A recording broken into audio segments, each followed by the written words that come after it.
جبوة تبعها قالوا بيناري خود بيجن روجباش برنامج روجباش كردستان بخلاكا كينو أمل بيشبري ونا دنافا بخلاكا خودا بجمان باري دكشينن لسر دمجاران مجارا ما يكمين جريداي نفساندنا تشيروك وهلبستايا كو جنكي جوان جرو جواي كردستاني دنافا روجو خون وخيال خودا هر تموتن دخوازه لسر وعرده بيك بينا چیرۆکان بنویسینە هەلبەستان بدە نیفساندن دریاواندا هەستێن خوا بدە نیشاندان. مژارەمەی دوێمیژی گرێدایی دارخستنا شەشەمین کۆنگرێ یەکیتیا پارێزەرێن کانتۆنا جزیرێ کۆ ئەف کۆنگرێهانێ یە شەشەمین هاتە دارخستن بە هەڤرە ناس بکەن بچرێ و ڕێبازی هاتە دارخستن بچە ئارمانجی پێرەپێرە ژێم ناس بکەن گرنگیال دارخستناوی کۆنگرێهانێ پێرە ژێم ناس بکەن ئەف کۆنگر وێدناوا پێشەڕۆژا مەدە خودیرۆل و میسیۆنێکی چاوەبە ئەم مژارە خۆ یەکەمین بواردن دەستپێکردن میێڤانە مەژی ڕۆژینە موسەیە هەلبەستوان و چیرۆکنویس هەجوەتت بێژم ڕۆژ باش ڕۆژ باش چاوی ڕۆژاتە چییە؟ سپاس gelek ممنون هون چوانێ باشن باشن gelekî سپاس dikin ڕۆژین بێگومان gelekî kêfxweşin kot îro bûye mêvanê bernameya me slavê xwe taybet ji wana bavê te jî dişînin bavê te ji kesayetên navdar yên nava civaka Rojavayê Kurdistanê de ne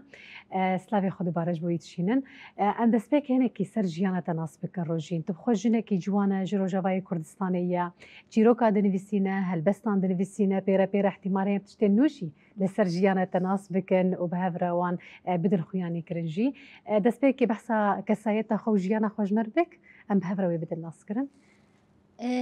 ez keçek gundê me li gundê şora Rojhilat dayîk bûme ji xwe gundê min di navçeya bajaran de cih digire lê wek ji bo bê naskirin em bajarokê Zirgan li ser xetê Serêkaniyê em pir nêzî wê ne bi vê navê piştî dagirkeriya bajarê Serêkaniyê ev nav belav bû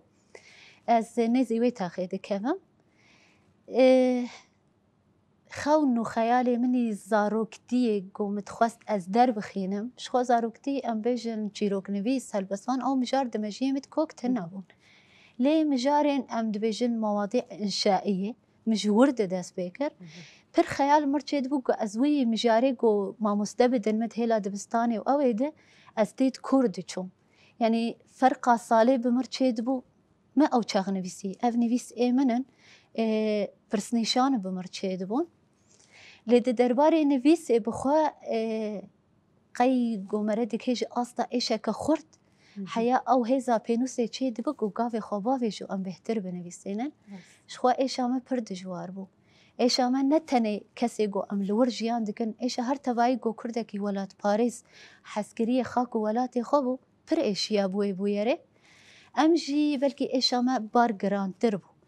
êşa bûyera Serêkaniyê û dagirkeriya wê her yek ji me ji gund û bajarê xwe derketin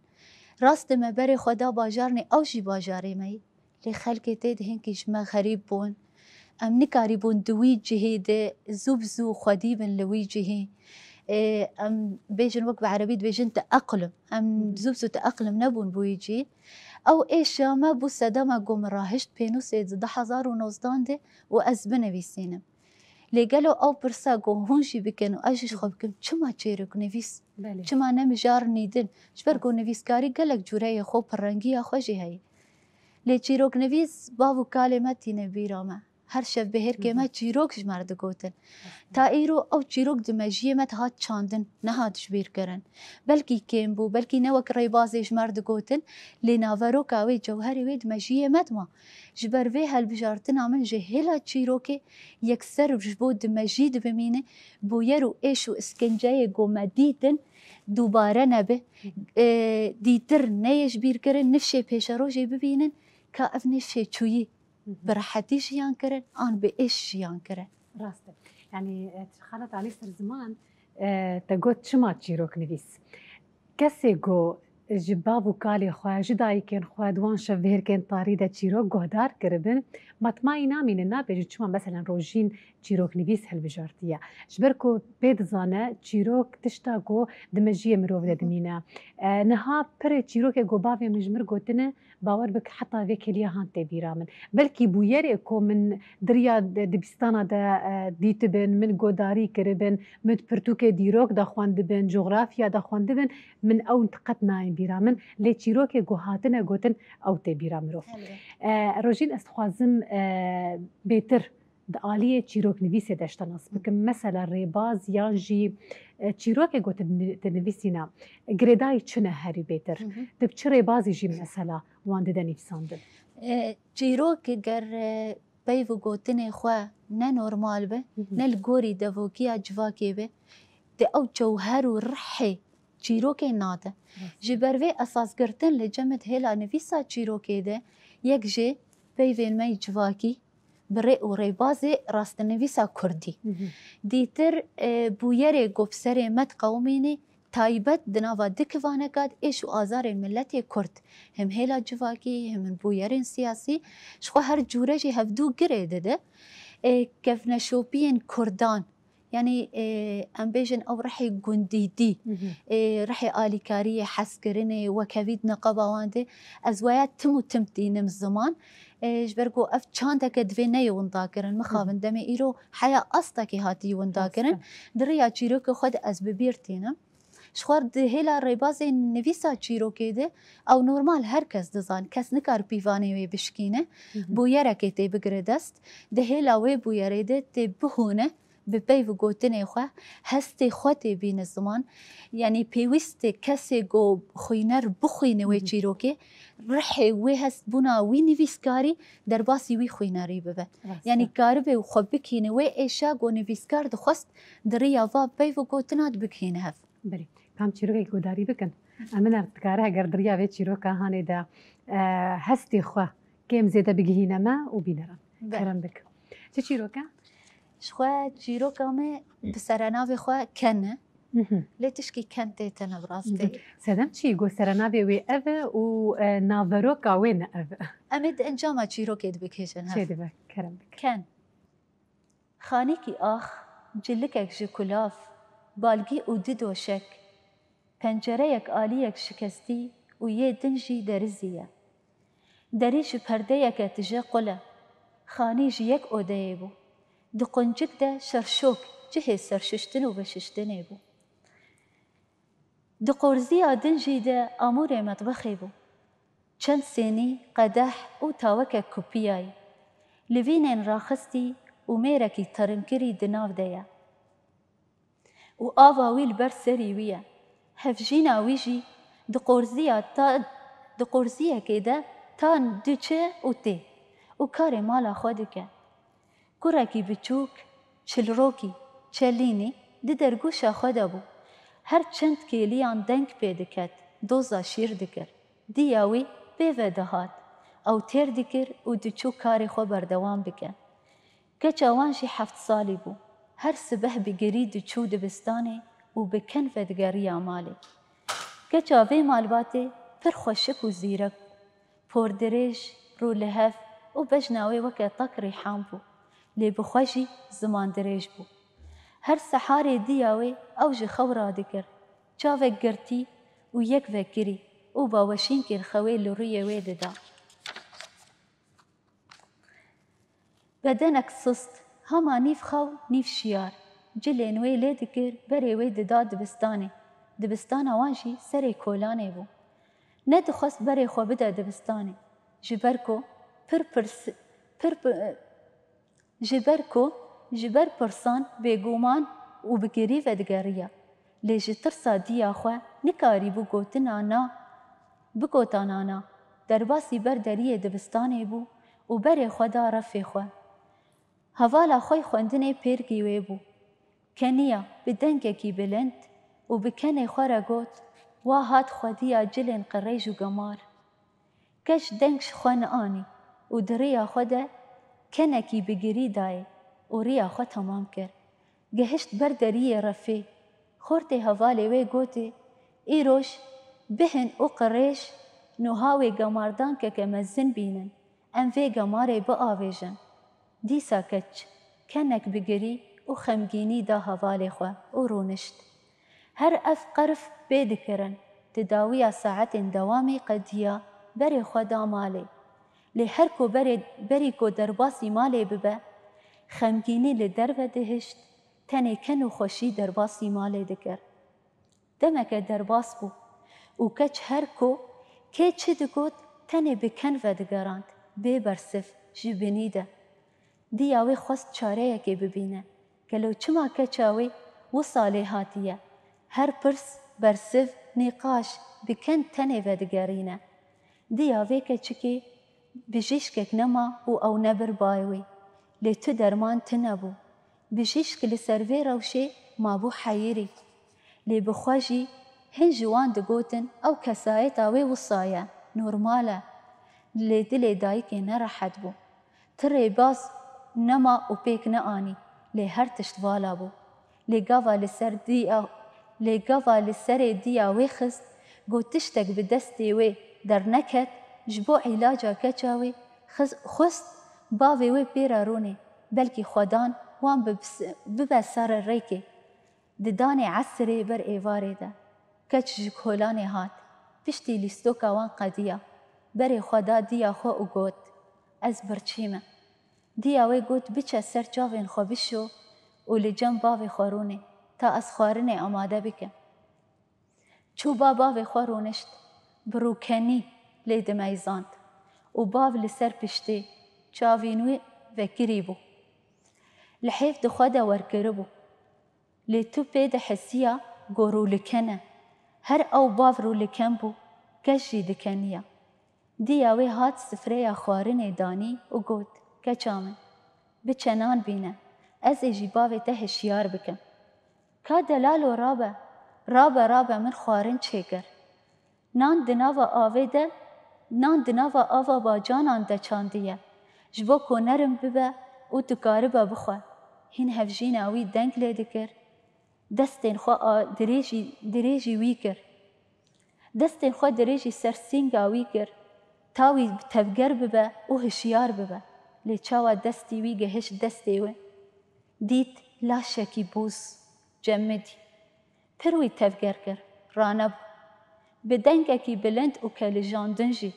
لی رانبو گوت هوار هفجین من مریه گاوا کچاوی او گوتن بهیست لسکر و بری خدا دیا خوا گوت چما تو دگری گوتی کچامن باوی تچو مر ام نماوی دبینن مالا خوا بار کر او چاخ کچ سری خوا خست نوا بدنا دیا خدا او گوت یاده مانه بری 2 سالان بجیش کشتره گوت گرهون لدوراوی بن بکن و دلخوشی و راحت ببه از تم دکنیم چما باوی من چو و نمال من ودگاره گلو باوی من بید حسیه گوجبوی از بکن در باستکم و جمن خیدی آنجی بجیشک وری خواه لمکر باوو لموگره از صوز ددم گوجی کن پیوه دلو سر روی من نابینه هی کن و کیف خوشی آمن میگلک سپاس دستی تجوانی فساندنه و استاغ راستی لسپیکا چیروکه و سرناوی چیروکه قد به انجام ها ناده به بداوی کرنا ها ناده دوباره دستی تجوانا و استاغ روژین راستی یعنی وصا من دچیروکه تدا تشتکی جدا هست کر من هست کر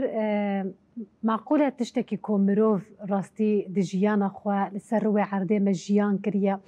تبحثا داگر كريه كر تبحثا كوتش بريه كر تبحثا حقويس شهادة حمود تشتكر ام دكارن بيجن حتى ريبازي جيانا ماجي ديار كرن رغم حمود تشتي كوتشي دبا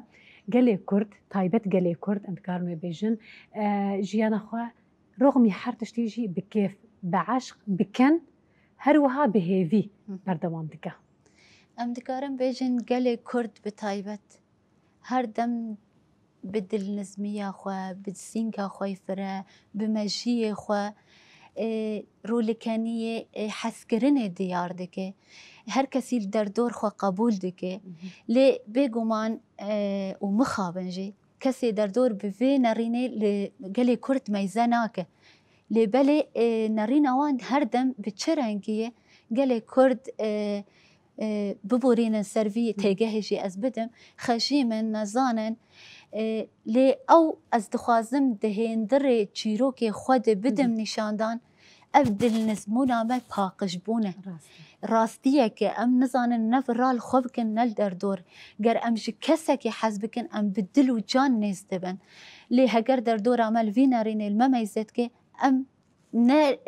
لهمبر رو خوب کارن جبو در دوری لیمی هول بدن و گاو خوباویشن در دور توایی بکارن بین سر و رباز راستیه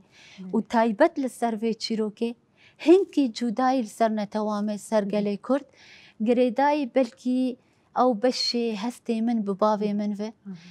دكيش قاصتك اس خون خيال جدا ببينم بلكي كسي الهمبر بيجي انه فير بازي السلبي نفكره لي از نظانم هستي متجارنا زوري مدبه جو از فيري بازي بنفسينم انجي نافروكا فان تشيروكا بنفسينم جبر قول الجمع مالبات قربي ستونا مالي به ستونا مالي الجمع بافه راست دايك رولك باش دليزه لي ازوا كسايت پرگری دای ناوی باوم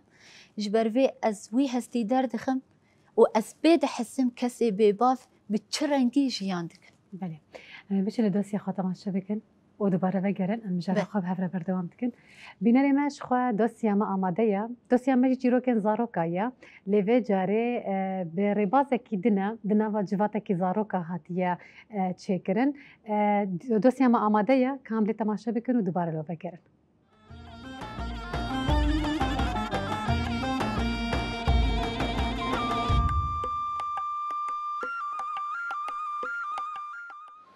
تماشاوانی می خوشبیست هیجا و دلال دم باش جارد دم امی بره دم خوش بگورینن دوسیا چرو جبوکا کنو سرپیاتی کنو جه سرپیاتی انگلی می به جه جهانی به تا امجه سوده چرو کا می ایرو چیه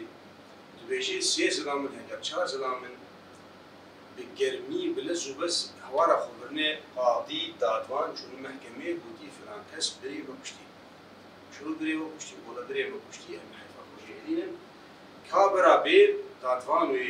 ناس بکی کار مراسیا به بودی چی جه پس که بوده بری و پشتی گو بری بس دادوانی می نوی پشتی ایشگو توانه که نبمه بسته که بشاشی ما پشتی از بشاشی در بام شوله کتیه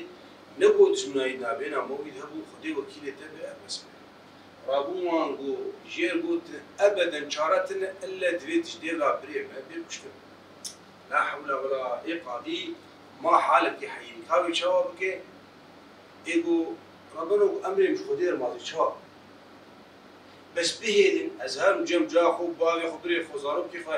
ازي خاطر جوان بخوازم حقي قال جم زبد موان وسي فكرم روب تو شي شان مهلتي بدن كناق وتهرتي برغي هاي تيار بيسن نافه والله زي بهم صوص زي بهم مجالا يندن جامير المجلسي ده واسكفيني واسكفيني بون نهار وبهوريا واش خدي ونيش دير لاوي وني حقي واش مستي مش تجي وبراك ولا بروز احمد وبراز احمد شبناي او جامير شو چندرو دوینا ورشون نهاد رابوكشا بخودي نهاد وإيرو محقق اشتبست ديش دي بلايتي كبر قصاصي بود وأمري مش مدرس حاضرم نيزيكا دمير بو وقتا ما نيزيك بو حيفا خوشي هدي نجوي فقيري بو جدي بلاوي فكر كفين أو جاميري هاندوية در حقيت هاد وواز هاتم سر وكت بيجي السوزا دما بومدا ياو تشلو هاد لمان عجب ماي تحاصر مرنا خواه سر قصاصي خواه جماعت هاتم ما نجمه والله ما قلت ناي ونا از هاتم وجبول دنیای بلا نبو کس نبیشی سوز نمان مسوز دا سر برنامه به عزیبیم سر سوزی خواه برا کس نبین سوز نمای رابو ایجاجوی جامعه گوتن ایگو خواسته و ایگو کفی و تچما خسوی تهلوکی چشتر لازم بو برا خل نبین جامعه نما و جامعه دنیای نمین کل کی زحمتن خص بی هبستی برا کس نبین جامعه نما شبر ولو مخصوصیت انگاسیشی برا جامعه دنیای او پرینسیپی هان برا چاندی بر برا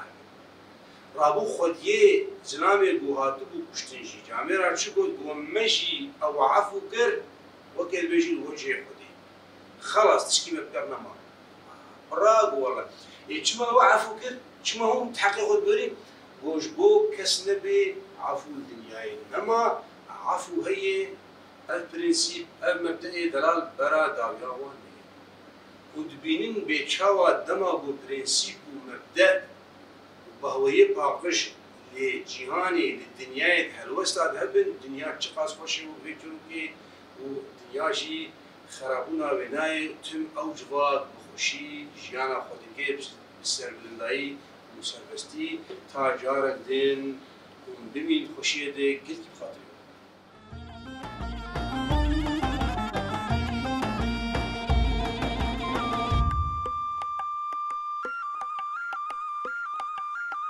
بینەری مەش خۆ ئەم ji دۆستی خۆڤەگەریان ئەم جارە خۆ هەورە بەردەوام دکن ڕۆژین ئەم هەنێکی ڕێوازێ نیفساندنە هەلبەست تاژیشتە ناس بکن و پێرە پێرە ژمەربی سەر زمان مەسەلا تەژکیژان ساڵێ بە دەست پێکریە نیفساندنە هەم چیرۆکان هەم ژی هەلبەستان دهێلا چیرۆکە دێ وەک دەستپێکێژی مانی زمان دە 2019 دا بوو پشتی بۆ هێرە سەرەکانی هەر حال حتا ڕۆژە ئیرۆژی بەردەوامە دە دەربارەی چیرۆکە دبەرە هەمێ منی چاپکری هەنێ یەکەم خەونەمەها دەهان ئەو بخۆ تایبەت لەسەر ئێش و ئازارێ ملەتێ کورد و سەرەناوێ پرتوکێ و چیرۆکە دناودێ بۆ یارە سەرێکانیە و جوواک بووینە سەرێکانیە ئاددان کەنێ بگەری شخۆمە ئانی زمانژی ئەم بە کێفخۆشی نێز دەبن ئەم بکەن نێز دەبن چ بوو یەر دەستپێکە خۆ سەرێ مەت هاتی قەوماندن دەستپێکاوێ ئەم بێژن مەسەلەن گاوا لۆزان یەک نویساندی لۆزان و تنەبوونا کوردان لێ دەستپێکایەت گو هەر مافێ کوردان دەدەست وەدەی گۆڤەند و دیلان و شاهی مەلدارخست لێ ببورین دداویە خۆشیت ئەنجام ئەم هاتن تونەکردن کەسی مافێمە نەدامە وەک دەولەتی ناونەتەوی گو خۆدی بریارن دەوێ ڕۆلێدە ژبەر vê kenê bigirî helwesta me jê ew e got her bûyer her çi êşme dîtî bi ken destpê kiriye lê bigirî bi dawî bûye. Belê û di alî nivîsandina helbesta de ji xwe nû ye gava minî destpêkê ye dikare bêje îsal mirahîj pênûsê ka ez dikarim rêya helbestê jî bigirim tenê neqalib çîroknivîsê dibimînim ji ber vê me çend helbest nivîsandine yanî hejmareke dikare bêje 100 helbest hene ji ber got di demê pêş dê gava çap bibin henek jê tê hilweşandin henek sererast dibin ew dibin em dixin xerbûlê di xirbalê dikabê dibêjin wê çend hebê serekewil û giranbuha tê dibimînin helbest ez hez dikim jê hestê xwe bînim ziman ew rêbazê helbesta nûjen li cem heye rast ez hezkiriye helbesta klasîkim lê hîn wekî îro ez di xwe de nabînim belkî demê pêş de ez gavê xwe vê hêlê jî biavêjim lê niha em li ser nûjen wan sekinê belê em helbestekê jî godarî bikin helbestê ku te nivîsandine tevî gohîn me belav nekiriye bi vir yê xweşik gol hember min sekinî ekî zêdexwazayê bicî bînim ji xwe me anî ziman jî neçapkirî ez telîfonê dixwînim serenavê xwe qedera reş qey ew qas sûcdar bûm mehra min li qedera reş hate birîn qelenê min kulmek êş bû kirasê min ji çewal bû bi qinneb dirûtî bû pêlava lingê min lastîk bû ne diqetî û ne dirizî melayê minî bêbav mehra min kir ebedî yan tê razî be bi qurbanî yan jî vegera jê qebhetî ma qey tu ji xwedê jî natirsî tel min kir ev kirasê tu je sitirî te got pîroz bi li te jiyana hemû girî min tiştek nedî laiqî te bikim diyarî lê bi min xweş hat gava min ji wan çavên xweşik dît rondik dibarî wê destê te sax be rexmê ku tu dibêje yanî ev sala te yekemîne te ev gav avêtiye ama ez gelekî xweş dibînim rastî destê te ji bo wê spas ecî kêfxweş bim got kesê gol me guhdar bike ew hestê min bike ji wan û ji nivîsê me hez bikin zatî piştî got ji dest me derkev yê we ye gelekî spas dikim bêguman her kesayetê got çîrokan dinivîsîne stranan dibêje helbesta dide nivîsandin pirtûkan wek tanî ser ziman ne ji bo kesayeta xwe çê dike ji bona gelê xwe ye ji bona nifşê nû ye di wê melê hayê destxwazim vê ji te nas bikim rojîn dibxwe wekî mesela bêjin kesayetek jinekî ciwan em dikarin bêjin ji nava tavilan derketiye ji bin wan derketiye گەلێکە ئێش و ئازار دە ژیانە خۆدە دیتیە گەلێکە مژارێن دیتر مەسەلا جار بجارت کەvە ناوا لڤ و تەفگەرێ دەژ بۆ ناوان ددوی ملێ هاانێ دەژ بۆ ئالیکاریە کەسایەتێن کۆ خەون و خەیاڵێوان وەکی تە هەیە لێ مخابن دەرفەت نینە یانژی جوواک بەلکی ڕێنادەیە یانژی دەرفەتی وی گۆ بنویسینە ئانژی هەستی خوا لەسەر پەلیکان قاغەزان بدەنیفساندن تنەیە دوی ملێ هاانێدا تژ ئەر کۆمیسیۆنی خۆچاوە دبینە گوتوڤان کەسایەتی هاانێرە بە ئالیکار یەکەم ئازە ژوان ڕ ببێژم ژ خێزەکێ پرتوکەک چێت ئەو خێزاخوا بینن زمان پێرە پێرە پرتوک ئاوات بن هەستی خۆ خودی بن لێ گەر ئیرۆ ڕۆ کەسایەت لە هەستی خۆ نەف خودی بێ مخابن کەسی دەردۆر بە هەستێتە ناحەسە گۆلێ بخۆدی بێ لێ وەک ئەس بێژم ڕۆژین چ ڕەنگی نێزی وان ببێ یعنی ئەڤەیە نەما دمینێ ئەرک ئەوێ ئەس حەسکریان پێنووسێمە بڤێ حەسکردنا پێنووسێ زێنێزی پێنووساوان ببم کاربم حیا ئەستێکی ئەو هەستێ گۆوەنداڤ شرتی تاریکری ڕۆناهەیە بدەم سەر لێ کەسێ گۆ ئالیکاریان بخوازێ یەکەم وەک دێ ئەو باڤە زێنێزی وان ببم زێ ئالیگرێ وان بم لێ دەستپێک مرۆڤ پێویستل خۆب خۆدی بێ تا گۆ دەردۆرژی پێرە ئالیکار بێگومان دوی ملێ هاانێتە زەحمەتی دژیانە خۆتکشاندن ڕۆژین نزانم جار جاران ئاراکاندن وێ پرسێژمەدێکی گۆز دەبێم ناماتمایی دمێنە وەڵاز ماتمای بێگومان ji ber goçî jî ez di malbatekê jiyan dikim malbata min pir alîgirê min rabû taybet bavê min ji ber got aşiqê nivîsê ne heskirî tenê jî gava min çîroka yekem xewna meha dehan jêr got tevî got çîroka yekem min pêwîst e kêmasiyê xwe pir hebin lê carkêm lê me zand ku hêsirî wê dibarin em got tamam germkarî bo hêsirê hestê te tevger bikira û hêsir jî çavê te were bêguman ez ji nivîsê xwe bêhtir bi bawer bûm tenê gotine got lê kurahiya vê gotinêrce me heyî her baba berdewam ke ev gotin çend tîpa pêk tê lê gava wilo got ji me re dibêje ez pişta te me ez biterem nivîsê te xweşê hestê xwe bîne ziman û taybet xweda û ez tevdî me alîgirê te rabin wê çaxê hêzek di hundirê min ava bû giz pênûsê êdî beş ji destê xwe deynim her gav pê bigirim û binivîsînim wî hestî derbixînim belê rast tevlî te dibim gereke êdî çi kesê goşte bipirse di zehmetiya dikişîne tu bêje ne matmayî nemîne bavekî wek bavê te rastî pir jê hez dikim destpêkê û gelekê caran rastî wisa têkiliyê min û wî çêbûne diriya heger bernameya debe diriya taybet debe ji kesayetên ku rast e gotinên civakî normal dibêje wekî peyva goşter got ama di nava peyvê xwe de bawer bik hezarê hevoka heye hezarê hevokê ku wisa alîkariyê dite piştgiriyê dite ji bo got bêtir berdewam bike ez dixwazim wê jî te pirsim rojîn mijarên dîtir ji derveyê çîrok û helbestan wekî dîtir di jiyana xwe çi dike ji xweberî demekê ez di ekranê Rojava TV de bûm ez amadekar bûm di hêla bernameyê Roj baş de ji xwe silavêm ji hemû hevalê min re û ekrana Rojava TV re jî demek xweş me bi hev re derbas kir dîtir ez ji hezkiriyê şano me ez bêjim şanoyên pir biçûk skêç ji jêr dibêjin taybet ez li malê çê dikim mesela bû yerek îro biqawime ez ê herim bikim bi rengê skêç irtîcalî belgenivîs jî cemê tune ne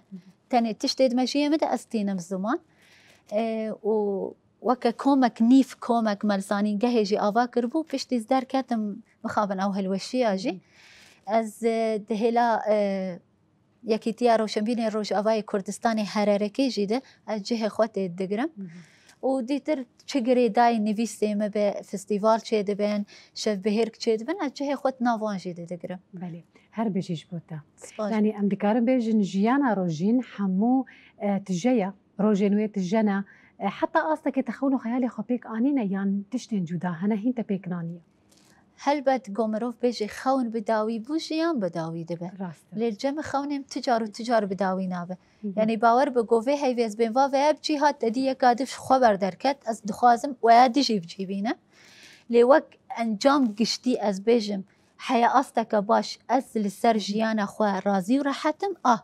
tiştî me dixwast ez gavê xwe tê dibavêjim davêjim tiştî me dixwast ez bicîbînim hat lê hin tiştê dijî hene divê bicî were ez xebatê di ber dikim got bicî were بله تی چیروکێکی دیش مەر بپێشە بله کەرم بک ئەوە ئەمێ پچکی هێلا ئەڤینیە بگرن ئێش چێت بە ئەڤینیا چاوە گرتیە دەست ئەوژی بێش ئەنجام دیگەن هەڤیانە یا تژمەر نابێژنها کا ئەمێ پاڤرگۆ هەدا ژبەرگۆ ئەس ئەنجامێ نوهاش دەر ببێژم ئەم وێ جەوهەر و جەوهەری خۆی باوێژ ڕاست سەرەناوێ وێ دەوەرە مەیڤان و ڕێدوورۆ بله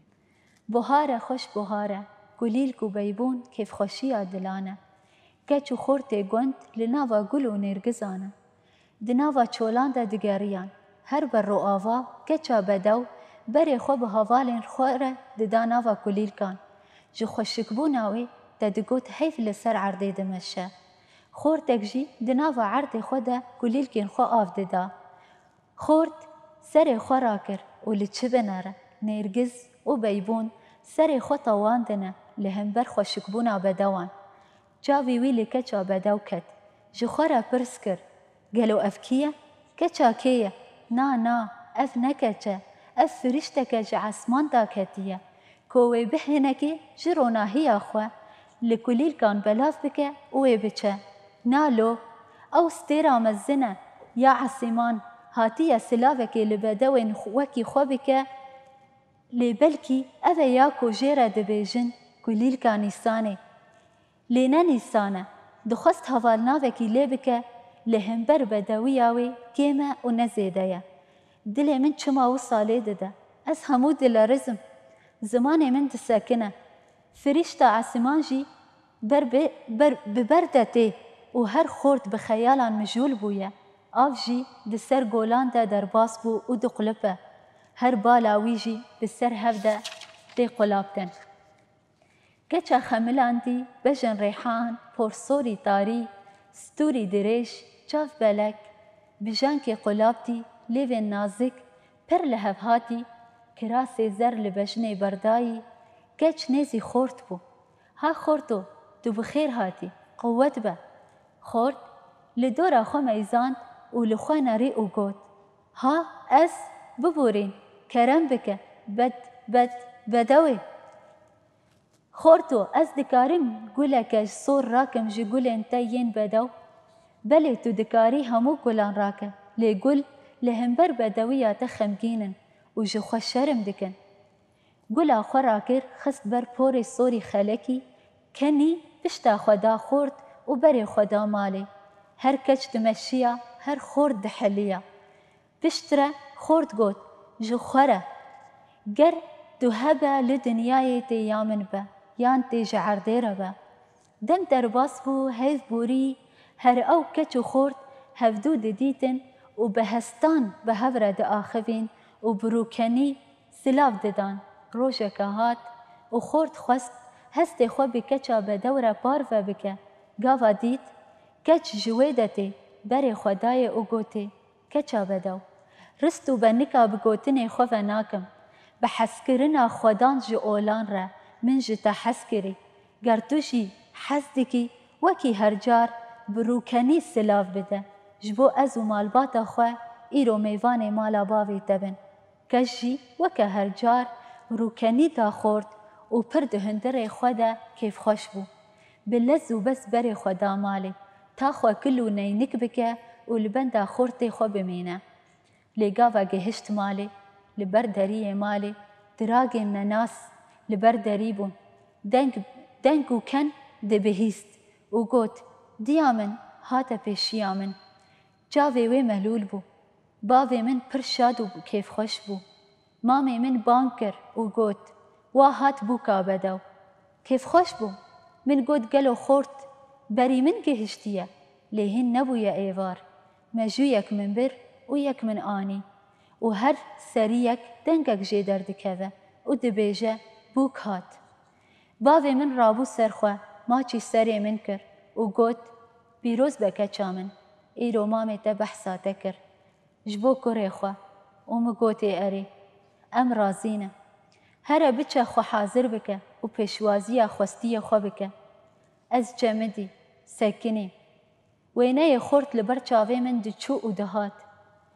Ew gotinê xweş, rûkenî, soza min da û hêviya li bendê ma. Tiştek nema. Çû. Ew çi bû? چه بو اف خونوه آن راستیه من لجاوین دیا خوانیری به دست من گرد و من بر اودای حاضر کرنه جن و کچل من کون بون جبو من آماده بکن و هستری من وکا با و باران تی خوار هموش خوره دبی جنج کیفایه و دل من دا آگر ویکتیه و دشاوته بشتی هموش شاهی قدیه بر ایواری خملا خو فکر و بر خدا کلکا دیویر رونشت و گوت گندینو و گوتنه بکهینن خورت دلال بهاره خوش بهاره نزانم شاغی گلی نجی داره نجی جمسماره کیف و خوشی دلی من بو گیری و هواره من دگوت قی ازی جیره بیجم ورا میوانو ریدورو سر من بقربانو پوری سوری خلکی جتر الباکم مجان که چاوی خود تدا ورکم جبو گرما و سرمایه تا بپاريزم کنه لیوان تنه جبو تا بنخشینم کراس لبجنا و بالا خوکم ایرو بر ایوارا لنبو مراد ما نبو میوانو ریدورو سر من بقربان و حیرانات بمیوانو. گلکی سپاس راستی بإيشة يعني بداوي بإيش بو ومخابن جيروك نوسا تايبتي أفيني با جي كيفنترين بله مخابن أفين ناجهجة سري سدم جي تشتين جواكينا برسكريكين جواكينا هشمن ديا جواكيا أفسد منوينا دستي تجبونا بالصعبة روجين برنامج عم بربداي بدشة بخوازت داوية ده تشتكي ببيجة أخافتن أصلا بكي تهبة كرم بله دست بيكي أسباسيا ستيرك تيفي ديكا وقولك أخوشي كلو الهم برشافي ما أسباسيا تتكم مستشيرين وحمو كسيقو إيرو مجول بون بفي برنامج وهروها از شافي بابي خماش ديكم ويسلاف ديكم سباسياوي ديكم قالك سپاس كم جوا پشداریاتا و دستت دوباره جوانا حر نویسه کتا نویسان دیا صاغبه بهویا پیش روزه که هین دولمندتر هین بهتر سرکفتی جوانا تهیوی دارتکم دوباره قالك سپاس بو هاتنا سپاس خوش سرچونه قالك سپاس بینره مش خواه دوست اما یا گوتنین پیشیا جی آمده یا امیلی تماشا بکن دوباره سپاسیا میوانا خواه روژینا موسی دکن جوا پشداریا و جوا برنامه اما لی تماشا دکن بمجرد خواه دوی میجیل و بدکر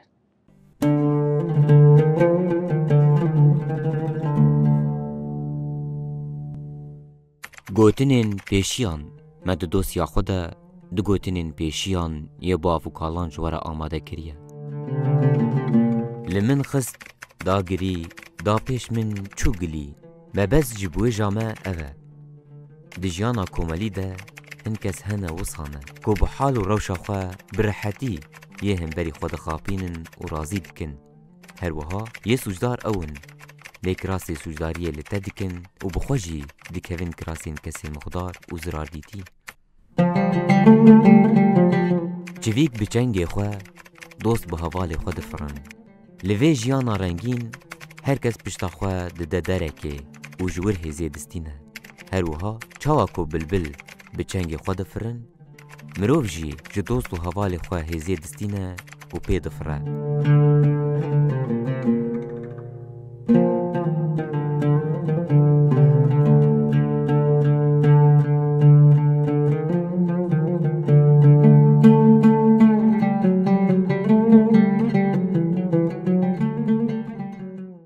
بینری مش خواه ام جدوسی خوشی و گریان به مجرد خواه دیامین ام لپیش بری ونه مجرد می دیامین وکی دست پیکا خافتنا خود معنی سرزمان گریدای کنگرش شمین یکیتی پارسرین ین کانتونا جزیره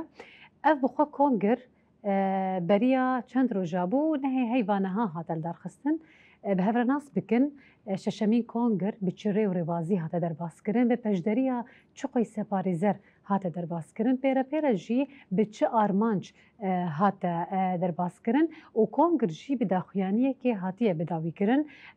ده انجام ده تایبت ام خوازن دریا وی مجارا خود وی ناس بکن و پاریزرین کانتونا جزیره پاریزرین روجاوای کردستانه بکاربن دناوا سوریه یا نوده دناوا سوریه بگشتی ده لفو تفکره که چه بکن ده آلی خوی زاگونی ده بکاره به سوریه بر به ریوازه کیان جی بر به دریه کی نوه بهافرة ببن أفهموا مجاري مانية سر زمان أم تايبت ميواني خوناستكن شخوا ميواني مجي يرجل محاضر جيلان حمي عندما ديوانا كونغريا يا ششمين يا باريزرين كانتونا جزيرة جبوت البيجم روجباش جيلان روجباش جبوي تجي وهمي تماشاواني في برنامج روجباش جبوي قلي كرد وكردستاني جارك يدن روجباش جبوي زاروك ومالباتن شهيدا جو ام بجنا خول برهمبر والطوينا قالك سباس ميفاني مي ديامين جي ماهر شكاك يا عندما كيتيا باريزرين كانتونا جزيرة جبو وجد بيجن روجباش ما مستا روجباش هي سركفتني جحمو كارمن دي ستير تيفير وهروها سلافي مش تماشاوانا قشاري قالك سباس كن جيلان دسبيك يامتين جمتا كونغري وي ششمين هات الدارخستن ششمين كونغرا لسر خاكا روجاوای کردستان تیل درخستن کو پارێزەر برەنگێکی ئازاد پەشدار دەبن نەڕین نرخاندن رەخنەیە خوا دریا وی کۆنگرێهانێدا ددن خویانیکردن دەستپێکێ ژمەر بت خویانیکردن ئەف ji kengî de hûn حازریە خۆ درخستنا شەشەمی کۆنگر dikin bi çi rêw rêbazî mesele hate destpêkirin û hin hûrgilî tefasîlê gotibxwe bîne ser ziman kirin bik. سپاس جبويتا دسري دشخوا كونغريمي ششمين هاد الدارخستن ديرو كان هيفانا هاد لباجاري قامشلو دمن سلوغانا حقوق ديمقراطيك غارانتيا اشتي و جواكا ديمقراطيكا براستي بير هازري جوي كونغري لها هاد دارخستن دالي يكيتيا باريزرين كانتونا جزيري ده يعني نيزي ده هيف سي هيف جو هازر تيجر تيكرت ده انجامي فين كونغري دجي شوا هن انجان ارمانجي مي سركه هنن وكي باريزر جو ان في كونغري الدار دخن ارمانجي مي سركه جي اوه جو هر پارێزەر گۆ گرێدایی vê yekîtiya parêzerên kantona Cezîrê lê bijdar dibe hazir dibe wekî endam başqa di encamê armancê me de aw e yanî got herbijartinê xwe em li dar dixin nûnerê xwe wekî hevserokatiya yekîtiya vê parêzera em dedixin başqa em wekî em bêjin eman ti ser jî jê re dedixin aliyekî din jî resmandina polîtîka vê yekî dî di demê pêşerojê de em nerînê xwe tînin ser ziman başqa hin raporên rêxistinî got qederê was 2 salê çoyî de ji ber got her 2 sal algorîza gonê me em vî kongrê xwe li dar dixin em kar û xebatê xwe وەکی یەکێتیا پارێزەرên Cezîrê dînin ser ziman di aliyê rêxistinê de di aliyê kar û xebatê xwe de di aliyê malê de û her wiha çi kesê parêzerê li wê deke hazir hewildanê nerînê xwe şîrovekirin nirxandina vê raporê tînin ser ziman û dibişire em li ser van raporana erê dikin başqa ji bo wî sîstema me hundirî guhertinekî pêwîst be ji ber got her wiha em di nava guhertin û veguhertinê denin pêwîstî zagonê me sîstemê me hundirî li gorî rewşa heyî bêguhertin ji ber vê yekê jî me wekî reşnivîsekî hazir kir û derbarê vê reşnivîsê de wekî sîstema me hundirî pir nerîn û pêşniyarên zengîn bi rastî hatin ser lê ji bo pêşeroja karê me derbarê vê de jî me biryarekî stand di wê kongrê de got em di pêşerojê de qederî heyvekî dîtir em carekê din kom bibin taybet em li ser wekî sîstema xwe hundirî nîqaş bikin û erê bikin يعني أفهموا تشتين أم تكارن بيجن كيم زيادة برنجكي كرد كرد تجمر عليه سر زمان برفرهتر بيجومان أمتين ويشتناز دكن ما مستمرن جمعة أم ويش واجب برسن هم بخوجي أندامي يكيتيا باريزرين كانتونا جزيرينا جي بجدارباني في كونغريهاني هم بخوجي بجداربونا دسبيكي وكونغر تشاواديت وكي باريزر كونغري ششمين هات الدارخستن لغور هيفيه وبوغلو الدارخستنا في كونغريهان براستی یعنی وقتی مرو چکاری دکی مرو تم هیویا سرکفتنن مزن جیره دکن ام بیشن حیا آستکی باش در باسو حیا آستکی هیوی ما وقت پاریزر یعنی پیکاتن تجاری مرو نکاری بیش انو کاری ما سری صدی صد سرکت لیس کارم بیشم یعنی سری صدی هشته نوت جی باش بو یعنی لگوری برنامجی گو هاتو بودانی جبو کنگره پیکات جبو هلبجارتنین هفسروکاتیه جبو امانت سر هلبجارتن چه بو سرکفتن چه بوش عالیه سه هوالانده هر وهاجی لجنا کی جر او لجنا انضباطی هي دسپلینه او جی پنج اندام پنج کس او جی درکتن و سیسیه امجر بيشن احتياط اوانا جي يعني 8 كس اوانا او جي هندري كونكرد وقت بيش او جي درتكبن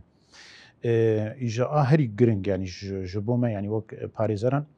جخوا كونغريما دبن درشميا دبن درشميا جواكا ديمقراطيك يا ياساين ديمقراطيك جرنتيا اشتي وجواكا ديمقراطيك اوایە بێتری وێ ئەv درشمە وەک بێژمە اعتیماد کرد پشتی بانکە ڕێبەرئاپۆ ji bo aşîtiyê Bakurê Kurdistanê pêvan kir bi rastî yanî ew bank ne tenê ji bo Bakurê Kurdistanê lê ji bo her çarperçeyê Kurdistanê û her wiha ji bo hemû gelan di herêmê de yani em bêjin wextê Bakur Rojhilatê Sûrî em ne tenê ji bo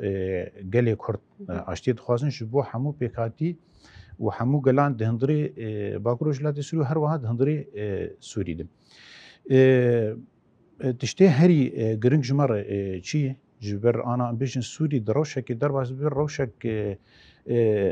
neyasayî yani ne rewşek qanûnî derbas dibe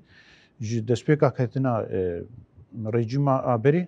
و هاتنا اف ريجيمانه يعني ازوك وكسايت يعني ت رنجك يا ساي استيد نابين يعني انقلابك يعني انقلابك هندري سوري تشيبو جبر فيناجي حتى انا ام دبينن بتشاوا اف ريجيمانه تخبطك كده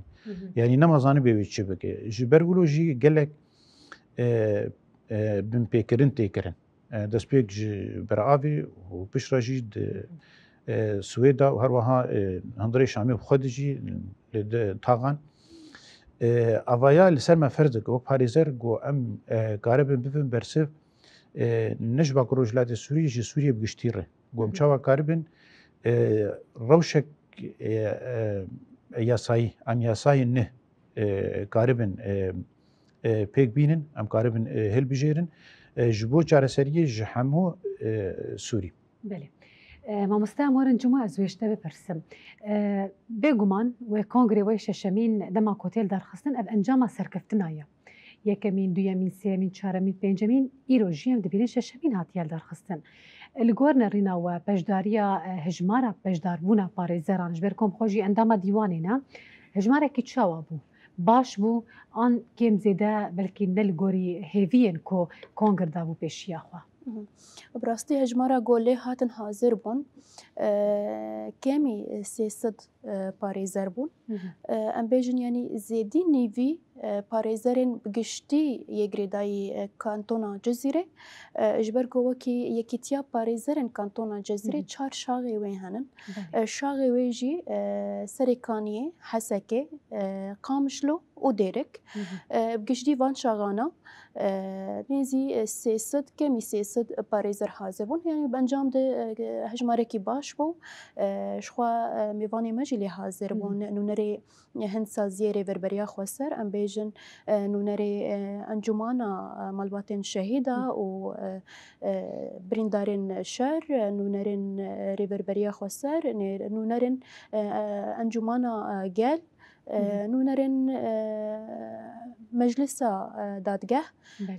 ew jî lê hazir bûn yani spasiyê me ji hemiyar henin ji ber ku wan jî nerînin pir zengîn divê kongrê de dan hiştin rastî wekî nameya parêzer bêtir xor dibe hem li gel wî hem di nava civakê de. Mamoste we behsa pir mijarên di nava Sûriyê de kirin. û yek ji mijara jî mijarên yê ku hûn wek erkê xwe dibînin êdî çi tiştên li ser xaka Sûriyê bigiştî ne tenê bêjin Rojavayê Kurdistanê yan jî kantona Cezîrê نا سوریه بگشتی هونج ارک خود بینن که هون وکی پارێزەر دەرکەون نەڕینێ خوا هەلوەستێ خوا ئالیە قانونی ئالیە خوای یێ مافێ مرۆڤان نرخاندن ji bo navê bikin. Duêm lêhanê de ev konger nirxandinên çawa taybet ji bo na pirsgirêkê ku Sûriye jiyan dike nirxandin di nava kongrê de hate kirin an nehatin kirin. Ji xwe tedî bêtirê me yanî kongir em karin bêjin bêtir di aliyê rêxistinî de bû ji bo rêxistindirina karê parêzeran. Lê di aynî demê jî de ji xwe nirxandina rewşa siyasî a Herêmê û Sûriyê hat kirin. Di gotinê hemû kesê beşdar hat nirxandin. Ême jî yanî wek rapora siyasî wek gotina destpêkê a Yekîtiya Parêzeran ev wek dibêje ev xalana hatin parvekirin hatin nîqaşkirin. Bi rastî jî yanî ew bi xwe erkekî me ye wek parêzer ji ber di aliyê yasayî di aliyê zagona de ev karê me ye ji xwe wek tê zanîn yanî çi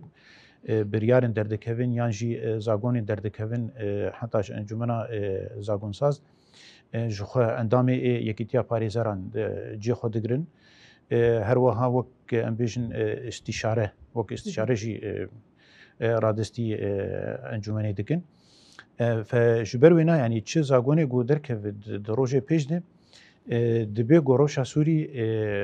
yanî di ber çav re bê derbas kirin. Yani em wek mi destpêkê jî got em karin bibin bersiv ji bo pirsgirêkê gogeheyî. Pirsgirêk ana hene di Sûriye giştî de lê di wek nerîn di nerînê me yanî di demê pêş de wê hîn jî zêde bibin. Ji ber vê na jî em wek erk yanî li ser mirê xwe dibînin yanî hewcedarî got em karibin zagona yan yasayan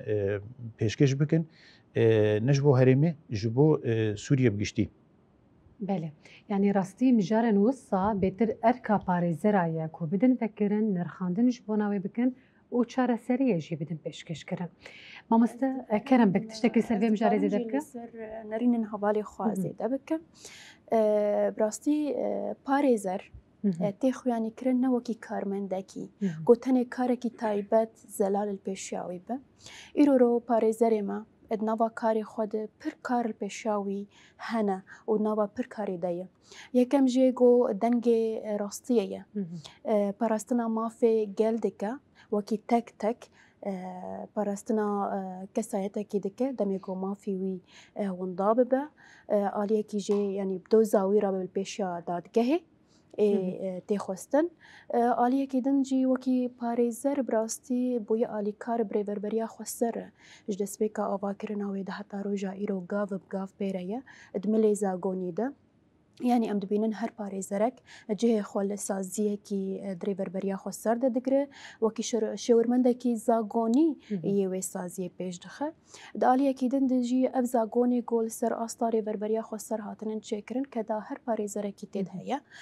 Ji ber îro em bêjin wekî wateya parêzer êdî nema tenê bes şîrovekirina va zagona ye an va zagona pêk bîne.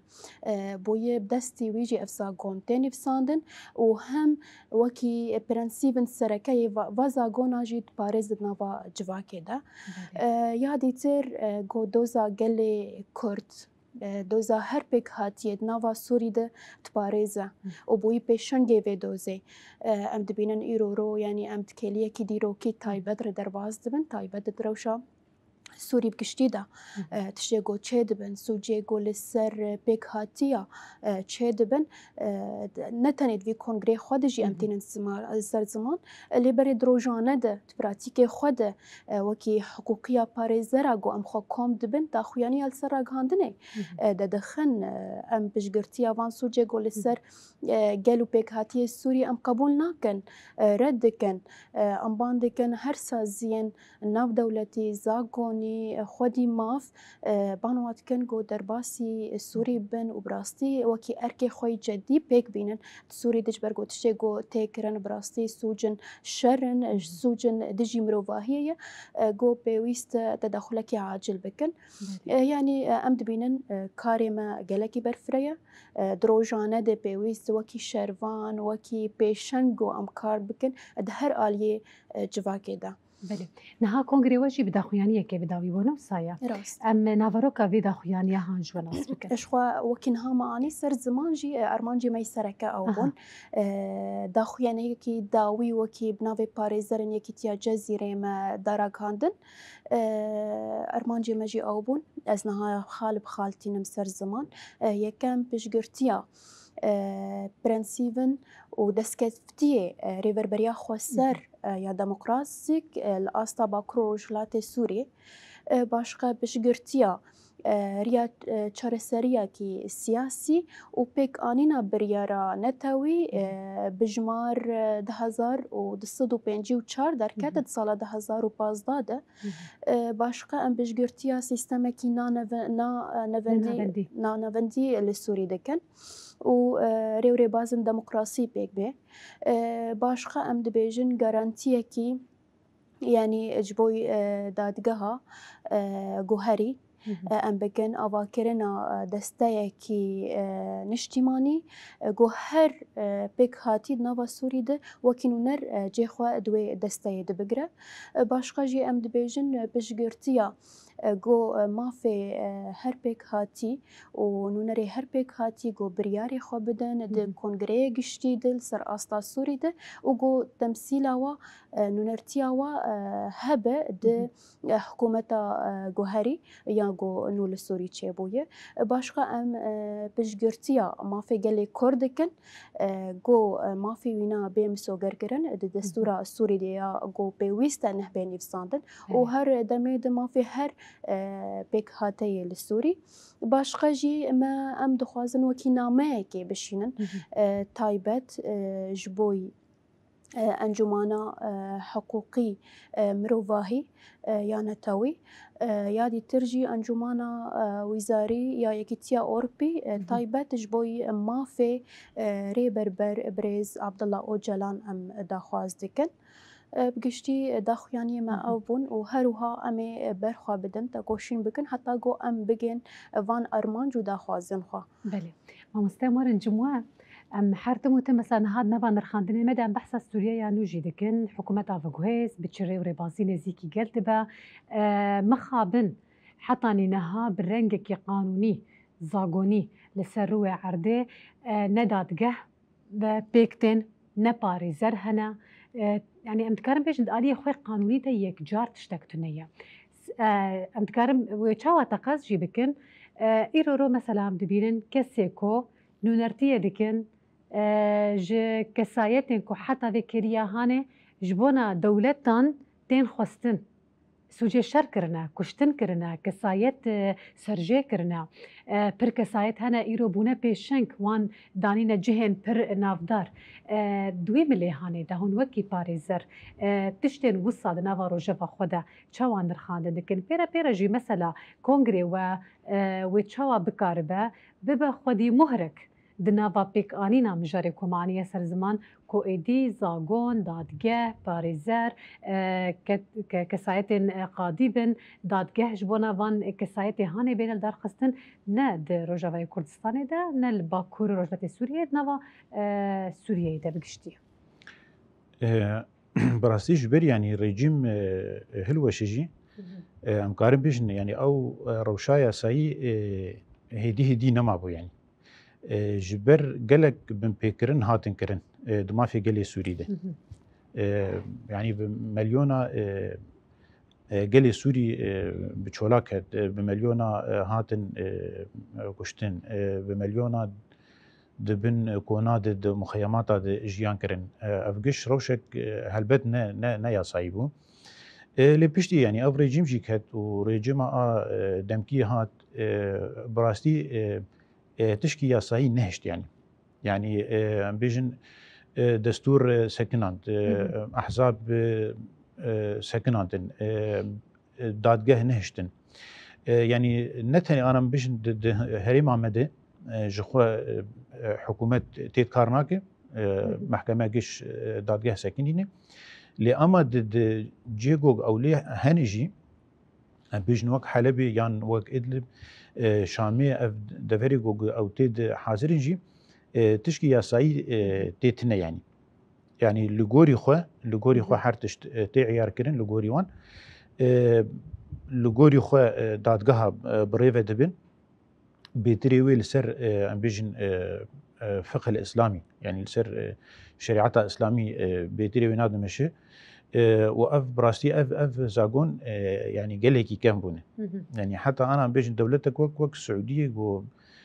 بيتريوي تقاربج اسلامي ناف عربه تمثيل دكي او هنا هدي او جي اب باش نظريات اي وضعي انا بكارتينه هدي انما او فقه الاسلامي انما قلت بكارتينه اللي ام دي بني رورو حكومتها ما يدمكي فغرياي بري حزار و 400 سالي جبر بيناجي يعني الجمع يعني وك كونغريك مال دارخست و افزاغوني جو بين بيشكش كرن تروجي بيجدي من دسبيكي جيت جوت براستي نتنيج بو هري مامي ام هيفيدكن و ام قاربن يعني ما هولداني خو بكن جو ام قاربن جو هرتنه كي دهندري سوريه گشتيت شكن يعني ابروشا جو بي ياساي بي ام قاربن بوغهارينن بكن روشك ياساي يعني جو قبول كرن جحمو دولتي دنياي شخو وقت تجي اني زمان يعني براستي او كسي انا حكومتها دمكي بريفه دبن از نابي مگشبو از بلكي از هنكي كماني تيكم بيقول ندي بس بيتري وينا او كسن راديكالن او كسي جو سوج كرنه گوتن خواستن جبو دادگاه عدالتی سر استا دنیای دسپیکش شخصی سروک و هر وها کسی دردوراوینا فجبر وینا ارککی گلکی گرانج مت خواستن گم قاربن کارنا بکن گم قاربن وی روشهانی بوکارینه بله كرم بك مامستا السريدة يعني داخوازي قلي سوري أو بو آزادي آشتي وكهفي جيانكي هفبش وبك آنينا عدالتي ماف وشانت اللي بلي بشتي باقا صالة وفيكا دي فان شهيدي قوهاتن خونا وهات رجاندن مخابن أب حكومتا قوهري تشتكي نكر دستورن تايبت بخودر خستن بدنگ خود درخستن بدست خود درخستن اما کی پارێزەر ئەم دبێژن ئەف حکوومەتەهان رەنگێکی بدەنگی زاگۆنی ئەم دبێژن نەرەوایە ji ber رەگهاندنن mafê mirovayî derxist ku pêwîst e çi hikûmeta hebe got biryarên wê destûrê wê bi îradeya gel bi lê belê ne biryarê wê ne destûrê wê ne dûrî îradeya gel bû ya dîtir ev sûcê got tê kirin û ev kesên got li ser hukmin ji xwe sûc darin امبان دکن دادگاه جزایی ناف دولتی کو براستیب کاری خوب رابن و یعنی ویرو شاهان بجدی بربچه به یعنی نه تنی دادگاه نولا کراسی وجدان لخوا کرنن امبان دکن کو عاجل روشکی جسوری را بدانین دریا زاگوناده. بله جیلان ام هنه کی بشه جنجی د کنگره و دناس بکن بلکی من نوان رخاندنی خود اف مجار بچکی هشت داوی لی تایبت بشه جن و زاگون انگره دای جن و تایبت جی پیرا پیرا و میوه دنوا حکومتا و گوهزده مخابن ترولا جنتنيا بلكي جنك دو داني بن اما او حردو جني هاني جي ام جار جرا دريا راغان دبينم به چقوي سغوتن چود جي مخابن جدوي واندرت كذا دوي ملي هاني درولا جندريا كونغري ودا ورولا جنا باريزر دنوا اواغرنا سوريا دا وچرولي بليزا شخوا بري نهاجي ما قوتي جارة كيدن جي أم دوبارتكن شورشا قولهات اللي دار خستن شورشا روج آوا بنابي شورشا جنبو اللي فير بيرو باوريه ما أو بوغو إرادة جنا آزاد أو بنجهكي سركي جبوي آوا كرنا جواكي ديمقراطيك يادي تر الجوري هف بيمان جواكي جو ريفر بريا خسر سر آستا باكروج هاتي سوري جواتي نفساندن شخوا ما في جن دباريزا دناب دجي وكي عدالتها جواكي تنسر زمان أو جي عدالتها جواكي أمبيجن وكهفية آزادية جنية دادجه هاكي سر بخويا ودملي أبوريا جواكية هروها جن دناب جي خودجرن أمبيجن يادي ترجي دزاني نامده دهر سازية كي بيشكتي نمونه برنگكي خوش بيشكتي جو كاري خو سركفتي درباز ديكه بدو في سازيه هبونا جنكي خودي إرادة زاني آزاده جبر في كيجي وكي باريزرن جن ماغو مغتيت حوجة داري تايبت في دماهاند أوا كرنا مجلسن تايبت جبوي باريزرن جن اف انجمانجي مجلجي بشكي سركي ديكيتيا باريزرن كانتونا جزيره ارمانجي في وان انجمانا ناجي شغل سر استا كانتونه يجي وسر استا باجارا جي جي خو بكره داندري كيتيا باريزرا ريخستن بوينا جن بشجرتنا جن بشخستنا جن دريان زاغون وحتى جواكيجي بريارا مي سركا كونغري دوكي جن دركت جو ام كونغري خوي جن تايبت غريداي باريزرن جن ام لدار دخل دمكي كيمي صالكي وام وان انجماني خوا تدا هدي آوا بكن شوا بريارا مجي بريارا كي سركفتي بو و از بيروز باهي جي ددم في برياري لي بلج بوي مسألة جن و باريزرن جن شخو مدا ديار كرند نوا سازي ريفر بريا خو سرد لي بلي مخابن الدستور السوري ده تم في جن الدستور ده نهاتي نفساند نهاتي باراستن جبر في كي ام جوكي باريزرن جن ام دا خواز دكن بدنجا كي بلند كو ما في جنا تشجني کیجا پک هاتیه ده بپاراستن بیم سوگر کرن دستور کی نود گوب دسته وان جناجی بنفساندن. بله. هم بخوازن هری داویش تکی بیش راستی برنامه بر بداوی بدیچه جیران دسپکی امل آخف نتی داویجی گوداری بکن بانگوازی یا نامه ته بکرم بک. سرکفتنی جکاری ورد خوازن و هیویاما و ارمانجما او گو ایرورو کد كداغو مدايه والا نچا دخواز مجي او کو دملي چارسريه کی نزد جسوري ربني فساندن و گلکی باش با گلکی سپاس که جو پشداری و ما مستبخوازن هری داوی تشتکی بیش کرم بکن دسپیک سپاسی جبو ستیر تي في گلکی سپاس هيفيا سركفتني جكاري ورا شحمو كارمندار هيفيا پیشکتنی جبو کاریوه و بهویا سوریک آشتیانه بو مافی همو گلان تید هبه سوریک نناوندی بهویا آشیتی جبو همو گلی کرد بهویا گوام ریبر آبو نزیک دناف خود ببینه خودی بانگا آشتی و ديمقراطية جبو حمو قلان. بله. قالك سپاس دكن جوانا پشداريا و ساعتا خوش با و در خصنا كونغري وجي بگمان لوا و الخوف تبعيا قلان بيروز دكن قالك سپاس دكن. صبرا سپاس.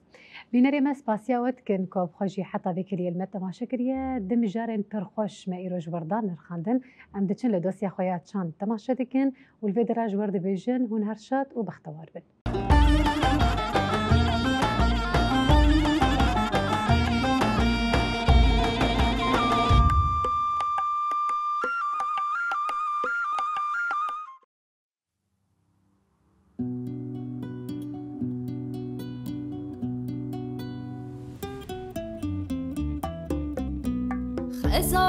ازالاتیای جودی بیبونا دشتا سلوپی ازالات چیای جودی بی بونا دشتا سلوبی هر تلک جپورنته بوی رنگ آلامدی بوی رنگ خاکامدی هر تلک جپورنته بوی رنگ